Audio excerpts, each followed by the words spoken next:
Hello and welcome to AI Market News by LM. This video's audio is automatically generated by NotebookLM, an AI-powered tool. The reference sources used in this summary are listed in the video description. As this content is AI-generated, there may be errors in proper names, pronunciation, or unnatural speech. This video does not provide investment or trading advice. Please make investment decisions at your own discretion. All right, let's jump right in. What's going on in the markets right now feels like a real tug of war. I mean, on one side, you've got this incredible, almost euphoric optimism, and it's pretty much all being driven by one thing: artificial intelligence. But then, on the other side, we've got some pretty serious storm clouds gathering, and you can't ignore them. And this just says it all, doesn't it? This is the optimistic side of the story in one single number. CNN's Fear and Greed Index is hitting a 78, which puts us deep into extreme greed territory. What that really means is that investors are feeling super bullish. People are just piling into the market, chasing those returns, and, not really showing a lot of fear about what could go wrong. It's a textbook sign of market euphoria. And yet, here's the reality check. For all that extreme greed we're seeing, the market's actual performance is kind of telling us a different story. That huge, record-breaking rally we've all been watching, especially in tech, well, it's starting to show signs of fatigue. It's like it's hitting a bit of a wall, which suggests that all that optimism might not be enough to just keep pushing prices up and up forever. So, that brings us to the big question for today, right? What happens when this seemingly unstoppable optimism crashes into some pretty immovable risks? Which one of these forces is stronger? Is it the AI-fueled euphoria or the growing clouds of uncertainty? That's what we're going to unpack. Here's how we'll break it down. First, we'll look at the engine behind all this excitement, the AI investment frenzy.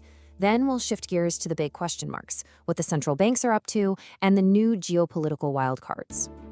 After that, we'll get a quick snapshot of where the markets are sitting right now, and finally, we'll look ahead to the key data that could really shake things up. Okay, so let's start with the big one. It's just impossible to talk about the market today without talking about the absolute tidal wave of money and excitement that's pouring into artificial intelligence. And the numbers, they're just mind-blowing. I mean, just look at these moves. Alibaba's stock jumped 52% in a single month. Micron, which makes those essential memory chips for AI, rocketed up 41% in just 30 days. This isn't just nice, steady growth. This is explosive stuff. And it's all driven by this belief that AI is the next great technological revolution. Now, to really get a sense of the scale here, listen to this. A portfolio manager at T. Rowe Price said AI could be the biggest boost to productivity since electricity. Not since the internet, but since electricity. We're talking about a completely foundational shift in how the whole global economy might work. But hang on, because in the very same breath, that same manager dropped a serious word of warning. The quote continues, "We are clearly entering the sentiment phase of the bubble." And that is a crucial point. The excitement is absolutely real, but it might be pushing us into that speculative zone where prices start to get a little disconnected from what the companies are actually worth. And this isn't just talk. The money behind it is staggering. You've got Alibaba just blowing past its original $50 billion commitment to AI. You have Oracle raising a massive $18 billion in a single bond sale just for AI.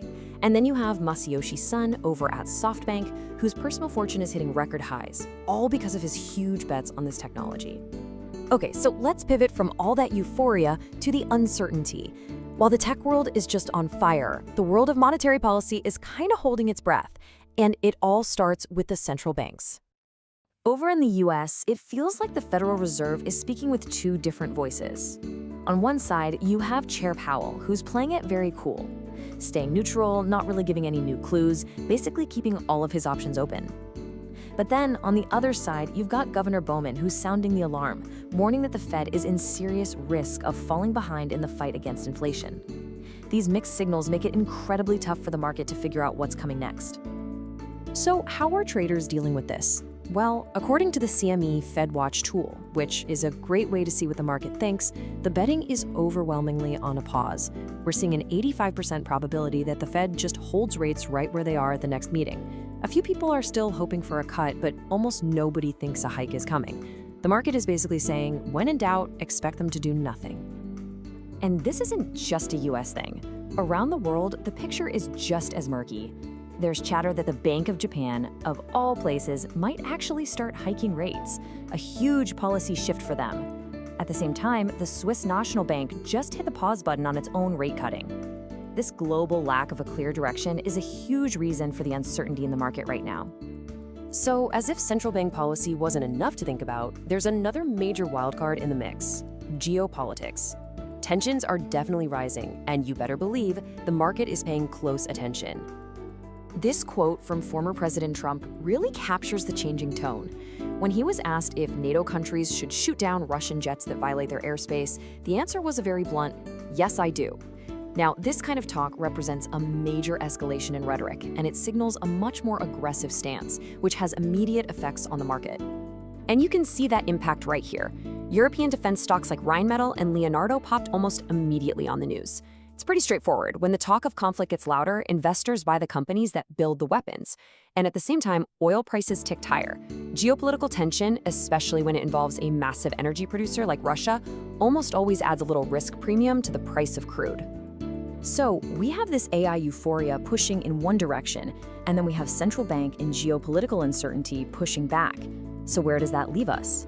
Let's take a look at how the markets are actually holding up right now, caught in the middle of this whole tug of war. Okay, looking at the US equity futures, we can see that pause we were talking about. The big ones, the S&P 500, the NASDAQ, the Dow, are all down just a little bit. It's not a big sell-off or anything, but it definitely confirms that the forward momentum has stalled out for now. It feels like investors are just taking a breath, waiting for a clearer signal on which way to go. Over in the currency markets, things are pretty quiet, but also a little tense. The euro-dollar is basically flat. The really interesting one to keep an eye on, though, is dollar-yen. It's just hovering right below that 149 level. And that area is important because it's near the 200-day moving average, which is a big technical level that traders watch for signs of a potential change in the trend. And if we dig a little deeper into the data from retail traders, we find a really fascinating clue.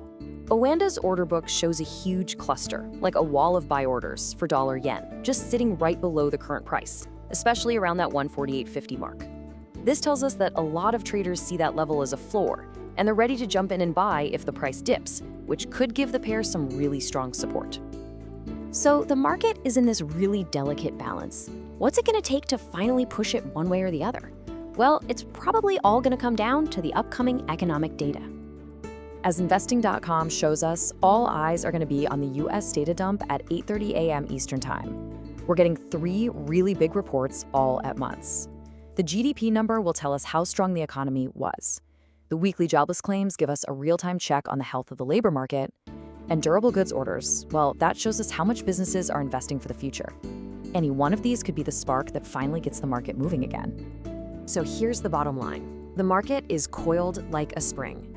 The AI bulls are betting on a productivity revolution, while the bears are pointing to the Fed's indecision and rising global tensions.